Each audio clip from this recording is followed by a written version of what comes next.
firman-Mu takkan berubah untuk selama-lamanya. Amin. Sebab itu firman-Mu biarlah mengubahkan setiap kami. Yes. Ini kerinduan kami ya Tuhan, untuk mendengar suara-Mu, mendengar firman-Mu selalu. Katakan saudara, firman-Mu Tuhan. Oh, firman-Mu Tuhan tiada berubah, tiada berubah. Oh, dahulu, sekarang, selama-lamanya tiada berubah. Oh, firman-Mu Tuhan, firman-Mu Tuhan. Shalom saudara-saudaraku, berjumpa kembali pada renungan online hari ini. Sebelum masuk, saya selalu memberikan salam kepada saudara, salam sehat, sukacita, dan damai sejahtera dari Yesus yang selalu ada bersama-sama dengan saudara. Nah, sebelum kita masuk di dalam renungan ini, saya ingin mengajak setiap saudara, kita akan membaca di dalam Yohanes 8 ayat 43. Ya, ini ayat penting, saudara. Apa sebabnya kamu tidak mengerti bahasaku? Sebab kamu tidak dapat menangkap firmanku. Jadi karena kau tidak menangkap firmannya, kau tidak mengerti bahasaku. Bahkan terjadi salah paham. Ya, nah, saudara, firman ini standarnya orang percaya, standar hidup orang percaya. Firman ini saya ibaratkan sebuah undang-undang. Firman ini hukum. Firman ini peraturan yang harus ditaati. Firman ini semacam SOP, standar operating procedure, ya, yang harus dikerjakan oleh kita. Nah, kita tidak akan bisa mengerti bahasanya orang bicara kalau kita tidak memahami tentang undang-undang, peraturan, ya, hukum yang ada. Itu maksudnya. Jadi kalau kita tidak bisa mengerti tentang firman Tuhan, maknanya apa, maksudnya apa, kalau Tuhan Yesus bicara, ngomong, kita nggak ngerti. Kalau Roh Kudus juga bicara kepada kita, mengingatkan, menegur, dia nggak ngerti kita. Sebab kita tuh nggak paham tentang firman Tuhan. Dan banyak sekali orang-orang Kristen yang ternyata salah paham tentang firman Tuhan. Hati-hati ya. Karena ayat inilah saya memberi judul renungan kita hari ini. Misunderstanding. Salah paham. Dan salah paham itu berbahaya. Kita akan lihat Kejadian 6 ayat 6. Maka menyesallah Tuhan bahwa ia telah menjadikan manusia di bumi. Dan hal itu memilukan hatinya. 2 Samuel 24 ayat 16. Ketika malaikat mengacungkan tangannya ke Yerusalem untuk memusnahkannya, maka menyesallah Tuhan karena malapetaka itu. Ya. Satu lagi. 1 Samuel 15 ayat 11. Aku menyesal, kata Allah, karena aku telah menjadikan Saul raja. Sebab ia telah berbalik daripada aku dan tidak melaksanakan firmanku. Dia melanggar firmanku, tidak taat. Maka sakit hatilah Samuel dan ia bersuruh-suruh kepada Tuhan semalam-malaman. Samuel jadi dongkol, jadi kecewa dengan Saul, saudara ya. 3 ayat yang kita baca. Inilah pembahasan kita tentang menyesal Allah. Loh, Allah kok bisa menyesal? Aneh. Benarkah Allah itu bisa menyesal? Ya.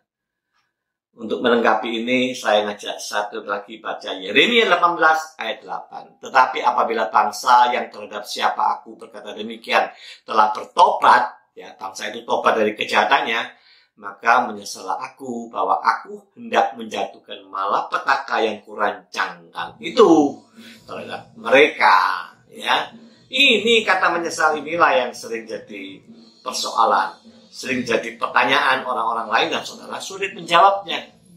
Allah kok menyesal? Ya, tapi tertulis tuh Allah menyesal. Ya.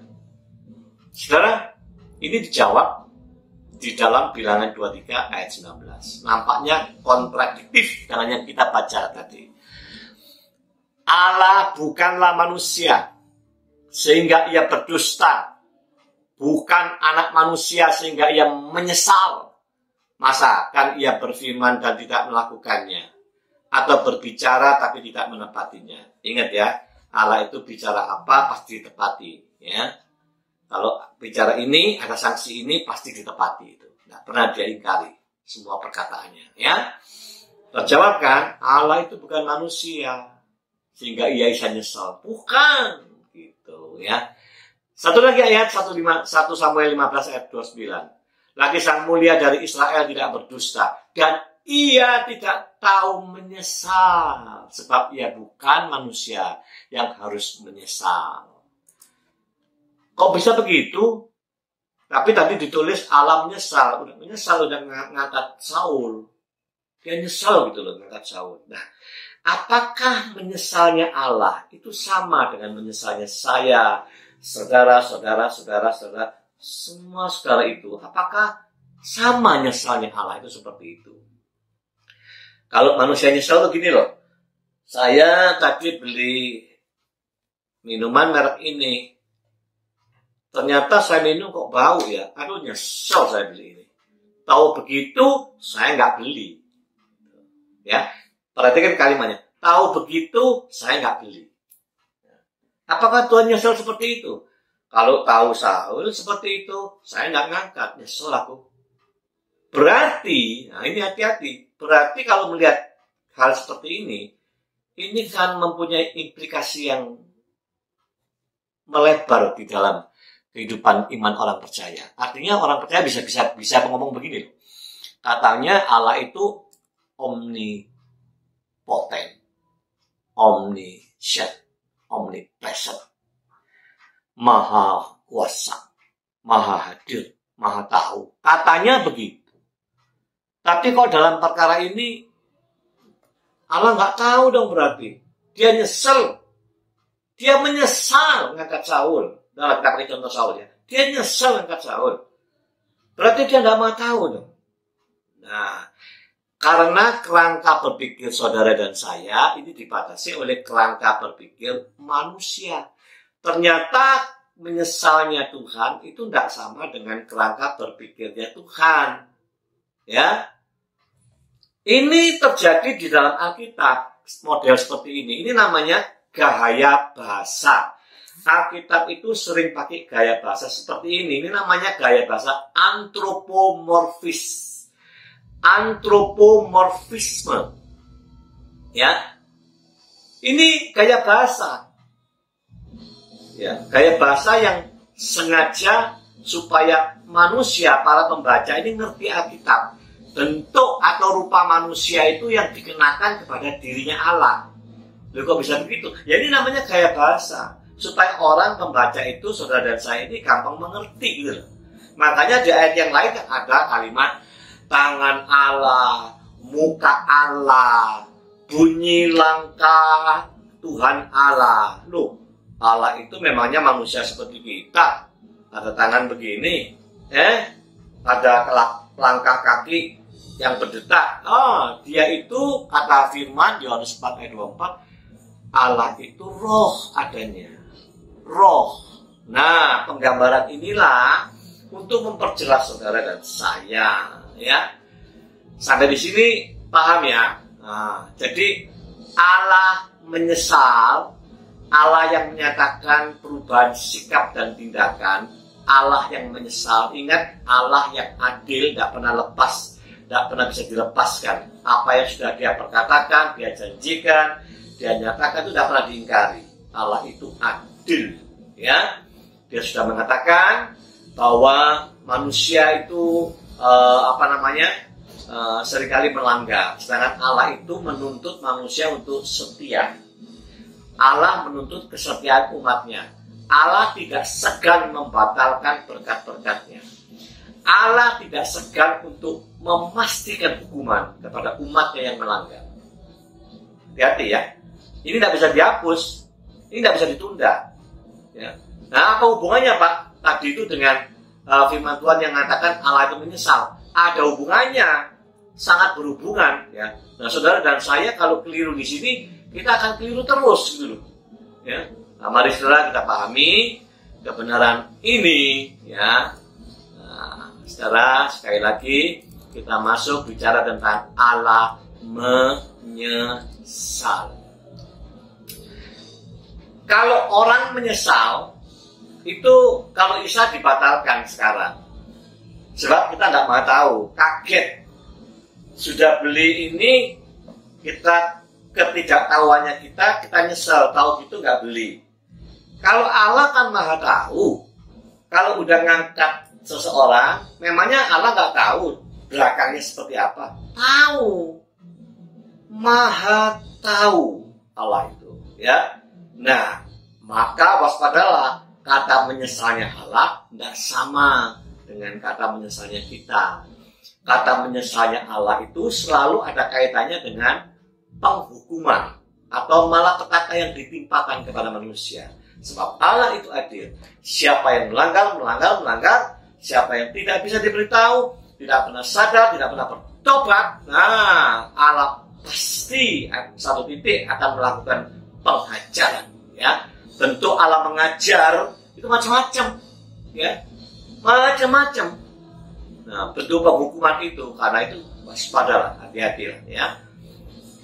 Maksud kalimat penjelasannya itu seperti ini: Allah menyesal. Yes, artinya Allah sedih sekali, Allah susah hatinya. Melihat siapa? Melihat saudara dan saya ini dablek.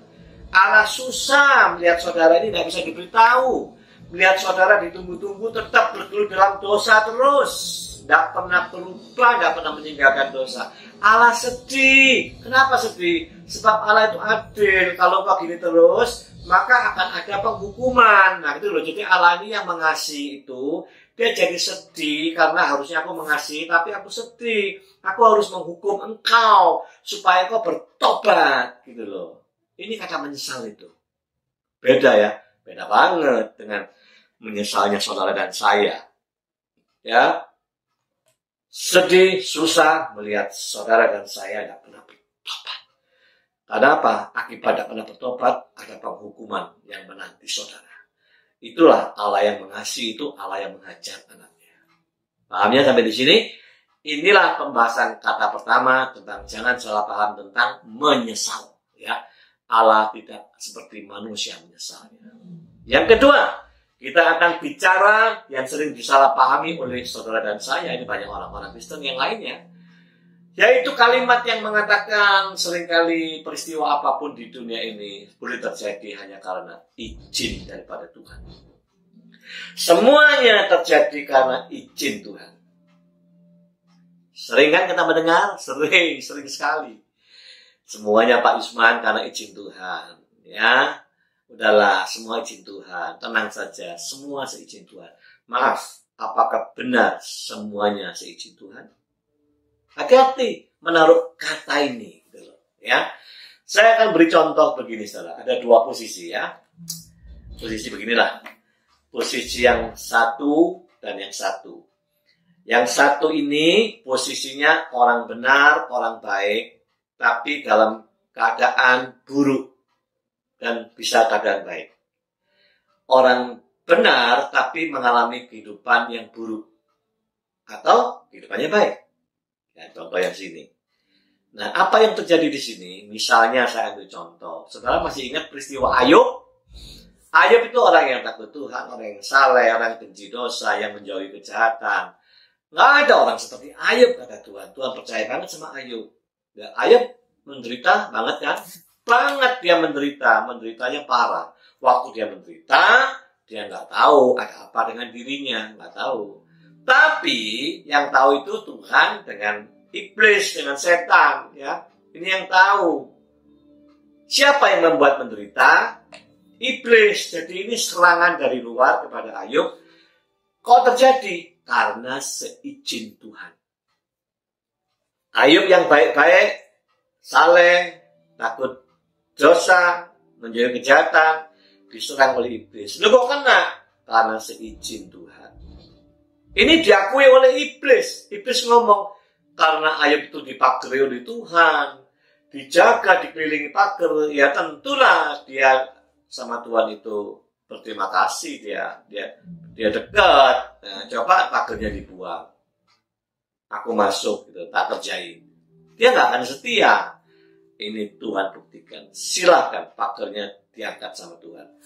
Iblis menyerang dan terjadilah penderitaan yang luar biasa. Saudara masih ingat kan kisahnya ya? Luar biasa, tapi dia tetap setia. Karena Tuhan Maha tahu sampai ujung kehidupannya, Ayub setia. Tuhan Maha tahu. Ya, jadi ini peristiwa namanya diizinkan Tuhan.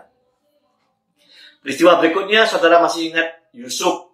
Yusuf mulai dari muda sampai menjadi pemimpin melalui proses yang gak nyaman, yang buruk. Serangan dari siapa? Serangan dari luar, serangan difitnah dari luar, dari saudaranya sendiri bahkan. Tapi kok bisa terjadi? Karena Tuhan izinkan. Ini diproses memangnya. Tuhan izinkan proses yang harus dia jalani, ujian yang luar biasa sampai mencapai kemenangan sebagai pemimpin. That is Yusuf. Ya. Lalu ada lagi izin Tuhan. Hizkia, waktu nabinya mengatakan kau akan mati, lalu dia berteriak-teriak minta sama Allah supaya dikasih waktu perpanjangan, dan Tuhan izinkan perpanjangan itu. Walaupun ternyata perpanjangan rencana Hizkia ini tidak membawa kebaikan bagi Hizkia. Harusnya dia mengikuti, karena ini rancangan Tuhan lebih baik daripada dia minta perpanjangan. Selama 15 tahun perpanjangan dia melihat kejahatan anaknya. Dia juga menjadi sombong, ya, lupa kepada Tuhan. Nah, inilah peristiwa yang diizinkan. Satu lagi, orang-orang Kristen yang dianiaya para martir itu semuanya diizinkan Tuhan. Diizinkan Tuhan. Ya. Tapi sebaliknya kalau orang Kristen, orang benar, engkau bisnis baik-baik, bisnis yang lurus, halal, engkau sukses, tanda kutip orang lain menyebut engkau pengusaha Kristen yang kaya. Ini namanya Tuhan izinkan engkau menjadi kaya. Maaf ya, ini kaya di dalam kerangka iman Kristen. Bukan kaya yang di luar. Kalau sekedar kaya, di luar sono berbagai cara orang bisa kaya harta. Ya, ini dalam kerangka iman percaya kepada Tuhan Yesus. Ya, inilah peristiwa-peristiwa yang cocok dan pantas dikatakan seizin Tuhan. Ya. Tapi yang kedua kelompok di sini, hati-hati. Ini cocok tidak disebut seizin Tuhan ini. Misalnya, suami menderita masuk penjara, dihukum. Karena apa? Karena terlibat urusan narkoba, menderita. Anak istri menderita. Lalu orang Kristen lain menghibur dia. Sudahlah Bu, tenang saja, sabar ya. Tuhan lagi menguji, ya. Ibu lagi menghadapi proses ujian. Sudahlah Bu, sabar. Ini Tuhan izinkan. Satu contoh lain lagi. Seorang istri Kristen ditinggal, cerai sama suaminya dapat pasangan orang lain lagi, ya. Lalu orang lain menghibur, Bu, tenang, ya, sabar. Kalau peristiwa ini tidak ada yang seizin Tuhan, ini Tuhan izinkan, ya, itu mesti sabar. Suami diizinkan seperti itu, ya. Saudara, banyak peristiwa-peristiwa, ya, yang nampaknya, ini nampaknya cocok disebut ujian, nampaknya cocok ini kalau harus sabar sebab ini diizinkan Tuhan. Hati-hati kalimat diizinkan Tuhan. Kalau yang contoh pertama, karena ada serangan dari luar, orang benar diserang dari luar, harusnya tidak bisa, karena ada pagar. Kalau sampai bisa, ini seizin Tuhan, pasti 100%. Ya. Tapi kalau peristiwa kedua, karena berselingkuh, karena perceraian, karena dipenjara, urusan pelanggaran hukum, maaf, tidak ada kata diizinkan oleh Tuhan. Peristiwa buruk ini tidak sama sekali ada izin dari Tuhan. Mengerikan loh saudara kalau kata izin. Izin itu begini loh, Pak, saya besok izin tidak masuk 3 hari ya. 3 hari. Oke, saya izinkan. Dikasih izin. Pak, barang itu saya bawa pulang ya, saya ambil pribadi. Oh boleh, saya izinkan. Jadi namanya memberi izin. Nah sekarang saya tarik kembali. Kalau engkau berbisnis tidak halal, haram. Walaupun tujuannya untuk mengumpulkan harta kekayaan. Maaf. Terjadi peristiwa, hal yang buruk engkau ditangkap masuk penjara. Apakah masuk penjara itu seizin Tuhan? Apakah engkau menceraikan terus kawin lagi dengan orang lain itu seizin Tuhan? No. Tuhan tidak pernah menghapus, Tuhan tidak pernah mengubah, Tuhan tidak pernah mengingkari janjinya sendiri, aturannya sendiri. Tidak pernah. Ya. Maka kalimat diizinkan Tuhan, lebih-lebih ujian itu mah nggak cocok ditempatkan ini. Jadi apa Pak yang ini? Yang nggak cocok ini? Ini bukan izin Tuhan. Ini sesuatu di dalam diri, dalam hati yang keluar, niatan, kemauan, kehendak, keluar, sehingga engkau punya free will untuk menerabas kebenaran. Engkau melanggar. Ini pilihan hidup. Ya, ini sama sekali bukan izin Tuhan. Tidak ada izin Tuhan di sini. Paham ya? Jelas ya, bisa bedakan ya. Jangan salah, saudara. Jadi penjelasannya apa ini? Kalau sesuatu engkau diserang dari luar, pada engkau anak Tuhan, terjadi, ini izin Tuhan. Harusnya tidak terjadi. Sebab ada kuasa Tuhan. Tapi kalau engkau di sini, orang benar, ya, orang percaya Tuhan Yesus, tapi punya niatan-niatan pelanggaran. Karena tidak kuat hawa nafsu, engkau nggak tahan, engkau ngerti tapi tidak tahan, ya, engkau melanggar, niat dari dalam itu terlaksana di dalam praktek hidup. Ini bukan izin Tuhan, ini pelanggaran, ini dosa. Ya, nah, saudara, perhatikan yang benar ini gimana? Yang benar ini, kalimat paling atas itu adalah everything under God's control. Segala sesuatu di dunia ini dalam kontrolnya Tuhan. Ini benar kalimat ini. Kontrolnya Tuhan. Tuhan tahu semuanya, Maha tahu. Dan Tuhan juga bisa otak-atik semuanya itu. Tapi dalam pelaksanaan proses kontrol Tuhan ini, Tuhan membedah jadi 2. Satu, kontrol Tuhan ini, ada yang Tuhan peristiwa-peristiwa diizinkan Tuhan terjadi. Ya. Ada yang nggak diizinkan, benteng yang kuat. Nah, satu diizinkan. Tapi ada satu lagi lewat kontrol Tuhan ini yang Tuhan bisa tahu, ngerti lewat kontrolnya ini. Tapi Tuhan nggak bisa mengingkari janjinya sendiri. Kenapa? Manusia sudah diberi free will, ya, diberi free will untuk bebas bertindak, bebas memilih. Ya, ini tidak bisa dibatalkan oleh Tuhan, kehendak bebas manusia. Engkau boleh berbuat apa-apa, ya. Tapi Tuhan memberi larangan. Yang sisi di sini dilarang. Ingat ada hukum. Ada hukum, ada standar hidup orang Kristen.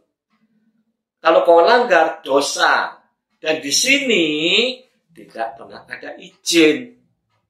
Nah, ya, tapi semuanya ini under God's control, di dalam pengetahuannya Tuhan. Tidak ada yang luput dari perhatian Tuhan. Tapi jangan kita ngawur bahwa semua peristiwa diizinkan Tuhan. Tidak, sekali lagi. Nah, saudara, demikianlah renungan firman Tuhan, supaya saudara dan saya ini sebagai anak Tuhan tidak punya misunderstanding tentang firman.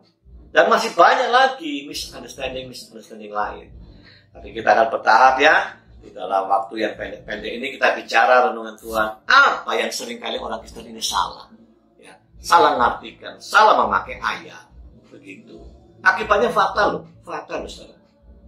Tentang doa aja kalau saudara keliru, salah menangkap ayat, saudara kecewa dengan apa yang respon Tuhan tentang doa ini? Karena salah memahami. Demikianlah renungan kita siang hari ini. Kiranya ini menjadi berkat buat saudara. Bukan cuma menghibur saudara, tapi menguatkan saudara. Saudara silakan share kepada siapa saja yang saudara kasih. Kalau saudara mendengar ini baik dan bermanfaat, bagikan kepada saudara-saudara lain-lain. Berkat itu jangan untuk diri sendiri, tapi juga buat share untuk orang lain. Demikian renungan kita hari ini. Kita akan berjumpa minggu depan dengan tema yang berbeda. Tuhan memberkati saudara semua. God bless you all.